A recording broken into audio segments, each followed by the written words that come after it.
میرا جینا میرا مرنا الہی تیری خاطر ہو۔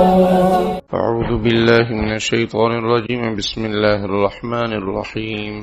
إلى الله مرجعكم وهو على كل شيء قدير ألا إنهم يثنون صدورهم ليستخفوا منه ألا حين يستغشون ثيابهم يعلم ما يسرون وما يعلنون إنه عليم بذات الصدور وما من دابة في الأرض إلا على الله رزقها ويعلم مستقرها ومستودعها کل فی کتاب مبین۔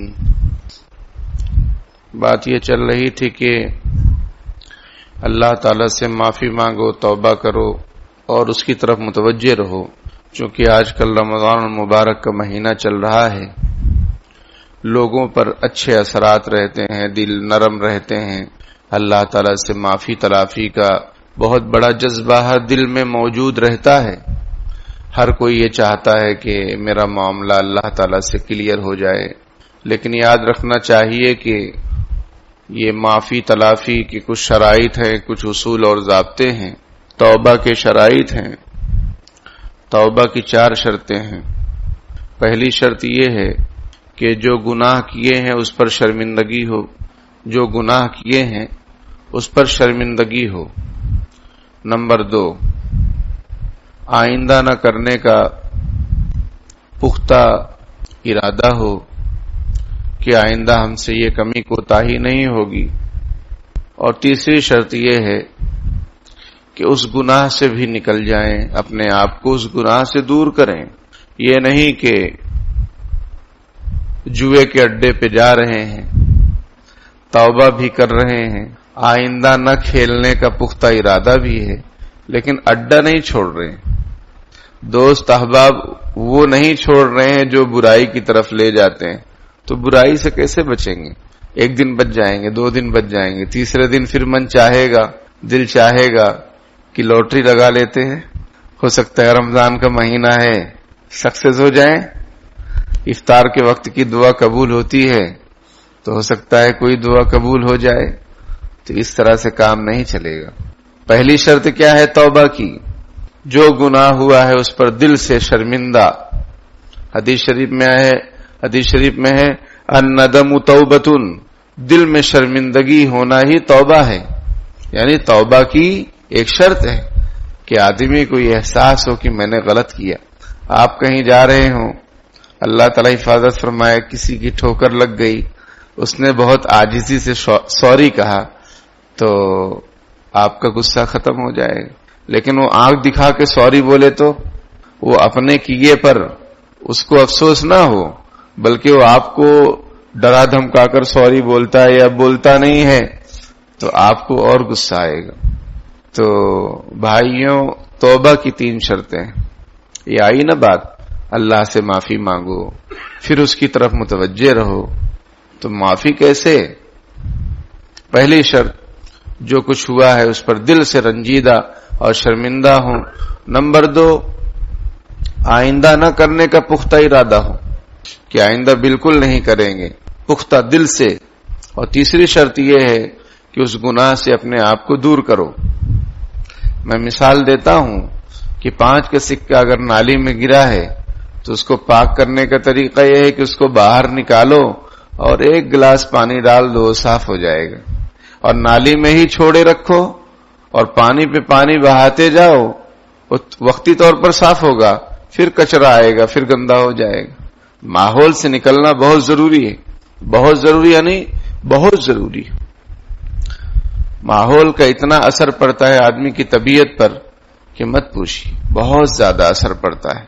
تو 3 شرطیں یہ ہوئیں، یہ اس گناہ کی جو اللہ کے ساتھ ہے جس کا معاملہ، اور چوتھی شرط اس گناہ سے تعلق ہے جو بندوں کے ساتھ ہے، کہ کسی کا پیسہ لے لیے، اب معافی مانگ رہے ہیں، تو معافی مانگنے سے وہ پیسہ جو آپ نے لیا وہ معاف نہیں ہوگا، وہ بندوں سے آپ نے لیا ہے، وہ بندوں کو دو، معافی تلافی کرو، یا تو دے دو تلافی کر دو، یا پھر معافی مانگ لو کہ میں ادا نہیں کر سکتا۔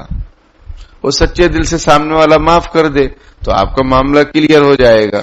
ورنہ آپ خوب سجدے میں روئیں دھوئیں تہجد پڑھیں تسبیحات پڑھیں اور گھپلا کر کے بیٹھے ہیں, کھا کے بیٹھے ہیں, دبا کے بیٹھے ہیں, تو یاد رکھیے مغفرت نہیں ہوگی. اور یہ ہم نہیں کہہ رہے ہیں, حدیث شریف میں ہے کہ جب تک جس کا لیے ہیں اس کو دیں گے نہیں, اللہ تعالیٰ معاف نہیں کرے گا. اللہ تعالیٰ معاف نہیں کرے گا جب تک جو لیے ہیں اس کو دیں گے نہیں. اس لیے قرض وغیرہ لینے سے بہت احتیاط کرنی چاہیے, بہت بچنا چاہیے. اور اگر کبھی لینا پڑ گیا تو لکھا پڑھی کے ساتھ, کسی کو گواہ بنانے کے ساتھ. یہ نہیں چپکے سے لے لیے, نہیں, گواہ بناؤ کہ سائن بھی کرو سگنیچر کے ساتھ, لکھت کے ساتھ. قرآن میں ہے سورہ بقرہ کا آخری جو رکوع ہے, اس سے پہلے جو رکوع ہے اس میں قرض لینے کی مکمل تفصیلات موجود ہیں کہ کیسے لینا ہے, کیسے دینا ہے, گواہ بنانا ہے, تاکہ کل ٹینشن نہ ہو, آپ مکر نہ جائیں, سامنے والا مکر نہ جائے, یا حساب میں گڑبڑی نہ ہو جائے. آپ نے لیا 50 دینا پڑ رہا ہے 60. سمجھ میں آئی بات؟ آپ لیے ہیں 50 دے رہے ہیں 40, تو یہ بھی تو حرام ہے. تو لکھا پڑھی کے ساتھ گواہوں کے ساتھ ہوگا تو گڑبڑی نہیں ہوگی. تو چوتھی شرط توبہ کی یہ ہے کہ جو بندوں کے ساتھ معاملہ ہے وہ کلیئر کرنا چاہیے. بھرے چوک پہ آپ نے کسی کو بے عزت کیا, اب مسجد میں آ کے خوب رو دھو رہے ہیں, نہیں معافی ہوگی. وہ جس کو آپ نے سب کے سامنے رسوا کیا ہے اس سے معافی مانگو, اور وہ بھی اکیلے کمرے میں نہیں, تھوڑا لوگوں کے سامنے مانگو. سب کے سامنے آپ نے انسلٹی کی تھی تو سب کے سامنے معافی مانگو. التوبہ مثل الحوبہ, یہ عربی میں جملہ ہے کہ توبہ ویسی جیسے گناہ. سب کے سامنے آپ نے انسلٹ کیا, سب کے سامنے معافی مانگو. یہ کیا کہ بھرے بازار میں آپ جو ہے کسی کو رسوا کر رہے ہیں اور چپکے سے آ کے معافی مانگ رہے ہیں, یہ صحیح نہیں ہے. تو یہ شرطیں ہیں تب گناہ معاف ہوتا ہے, ورنہ ایسے گناہ نہیں معاف ہو جاتے. میں نے کہا نا رمضان کا مہینہ ہے, عبادت کا شوق ہے, ذوق ہے, افطاری کے وقت دعا, سحری میں دعا, ہر وقت دعاؤں کا اہتمام ہو رہا ہے. لیکن اگر یہ شرطیں پوری نہیں کر رہے ہیں ہم تو توبہ کمپلیٹ ہو ہی نہیں رہی ہے, توبہ صحیح ہو ہی نہیں رہی ہے, جس کی وجہ سے ہماری زندگی وہی کی وہی چل رہی ہے.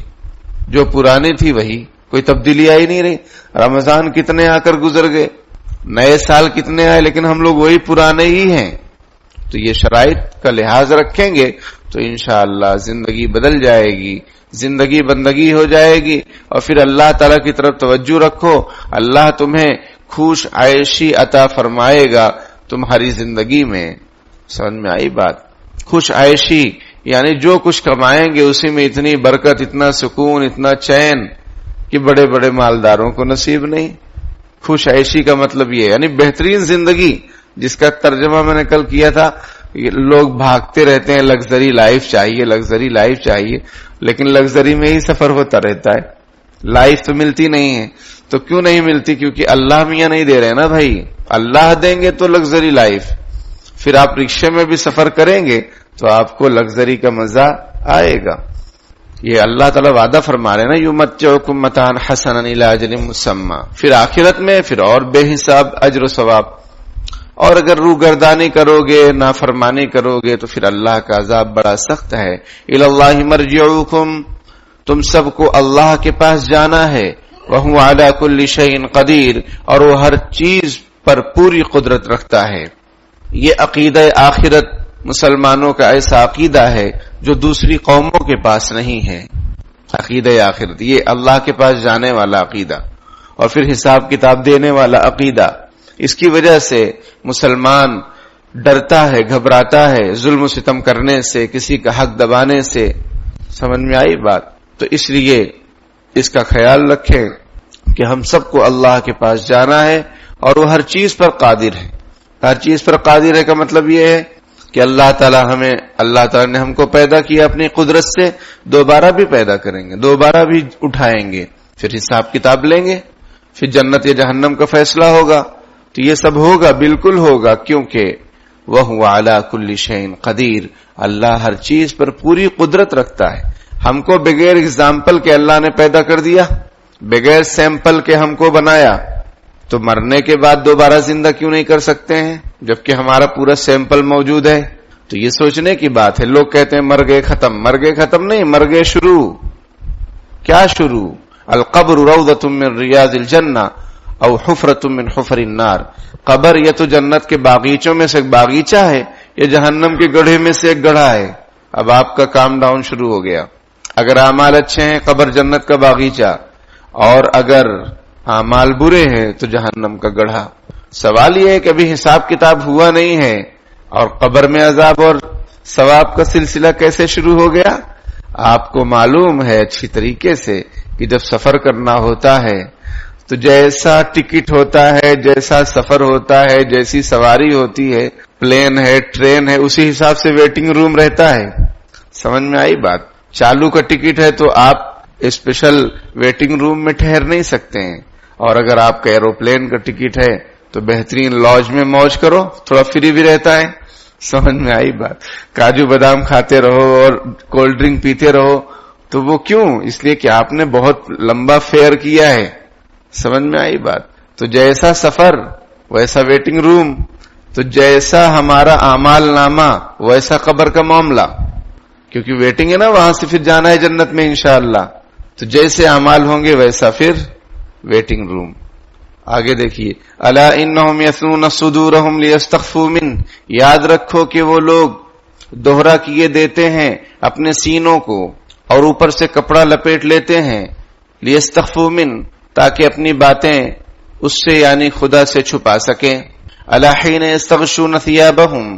یاد رکھو کہ وہ لوگ جس وقت دوہرے ہو کر اپنے کپڑے اپنے اوپر لپیٹ لیتے ہیں، یعلم ما یسرون وما یعلنون، وہ اس وقت بھی سب جانتا ہے جو کچھ چپکے چپکے باتیں کرتے ہیں اور جو کچھ وہ ظاہر باتیں کرتے ہیں. انہ علیم بذات الصدور. اللہ تعالی یقیناً دلوں کے اندر کی باتیں جانتا ہے. یہاں پر احوال ذکر کیا جا رہا ہے اس آیت میں کہ کفار، مشرکین، منافقین نبی اکرم صلی اللہ علیہ وسلم کو دیکھ کر اپنے آپ کو کنارہ کر لیتے تھے. ایسا آ رہے ہیں، سیدھا سیدھا حضور کو دیکھے تو اپنا سینہ موڑ لیے، راستہ کاٹ دیے. اسی طریقے سے اپنا چہرہ جو ہے چادر سے چھپا لیتے ہیں. اس زمانے میں ماسک نہیں تھا تو چادر وغیرہ لوگ اوڑھتے تھے تو اسی کے ذریعے سے چہرہ چھپا لیتے تاکہ پہچان میں نہ آئے. وہ ایسا کیوں کرتے تھے؟ ایسا اس لیے کرتے تھے کہ کہیں حضور بلا کے کچھ سمجھا نہ دیں، کہیں آپ صلی اللہ علیہ وسلم اللہ کی طرف بلا نہ لیں، کہیں دین کی دعوت نہ پیش کر دیں. سمجھ میں آئی بات؟ کہیں اللہ رسول کی باتیں نہ ہونے لگیں. وہ ان کو ڈر رہتا تھا. وہ سوچتے تھے کون سنے گا اس کو، ہم کو ماننا ہی نہیں ہے اس لیے سننا ہی نہیں ہے. قرآن نے وہ نقشہ کھینچا کہ وہ ایسا کرتے ہیں تاکہ وہ اپنے آپ کو چھپا سکیں. کس سے؟ رسول اللہ صلی اللہ علیہ وسلم سے. کس سے؟ اللہ کی باتوں سے. اللہ تعالیٰ فرماتے ہیں کہ سب کچھ اللہ تعالیٰ جانتے ہیں. یہ اپنے اوپر چادر ڈال لیتے ہیں، اپنے سینے کو موڑ لیتے ہیں، چپکے چپکے باتیں کرتے ہیں، سب اللہ کو معلوم ہے. قرآن میں ہے کہ ما یکون من نجوى الا ثلاثۃ، ما یکون من نجوى فی ثلاثۃ الا هو رابعهم. یہ سورہ مجادلہ میں ہے کہ یہ لوگ جب بات کرتے ہیں تو اپنی باتوں میں یہ دو رہتے ہیں لیکن تیسرا اللہ تعالی رہتا ہے. ما یکون من نجوى ثلاثۃ الا هو رابعهم. سورہ مجادلہ کے دوسرے رکوع میں ہے، 28ویں پارے میں دیکھیے، ما یکون من نجوى ثلاثۃ الا هو رابعهم ولا خمسۃ الا هو سادسهم. کہ تین آدمیوں کی ایسی کوئی سرگوشی، تین آدمیوں کی ایسی نہیں ہوتی کہ جس میں چوتھا وہ یعنی اللہ نہ ہو، اور وہ نہ پانچ کی سرگوشی ہوتی ہے جس میں چھٹا وہ نہ ہو یعنی اللہ. یہ کتنے بھی لوگ رہیں اس میں اللہ بھی رہتا ہے. اللہ سب سنتا ہے. یعلم ما یسرون وما یعلنون. جو کچھ چھپاتے ہیں، جو کچھ آہستہ آہستہ بات کرتے ہیں، سوچتے ہیں کسی کو معلوم نہیں ہے. دو تین لوگ بیٹھ کے باتیں کرتے رہتے ادھر ادھر کی، اس کی اس کی، یہ سمجھتے ہیں ہم لوگ کچھ معلوم ہے. نہیں، اللہ ساتھ ہوتا ہے، اللہ سب جانتا ہے. اور جو کچھ چھپاتے ہیں ظاہر کرتے ہیں. انہ علیم بذات الصدور، اللہ تعالیٰ تو یقیناً سینوں کی باتوں سے باخبر ہے، یعنی دلوں میں کیا چل رہا ہے وہ بھی اللہ تعالیٰ کو معلوم ہوتا ہے. تو اس لیے اپنے دلوں کے احوال کو، اپنی باتوں کو بہت سنوارنا چاہیے، اچھے سے کرنی چاہیے جو کچھ بھی بات ہو، تاکہ شرمندگی نہ ہو، تاکہ پکڑ نہ ہو.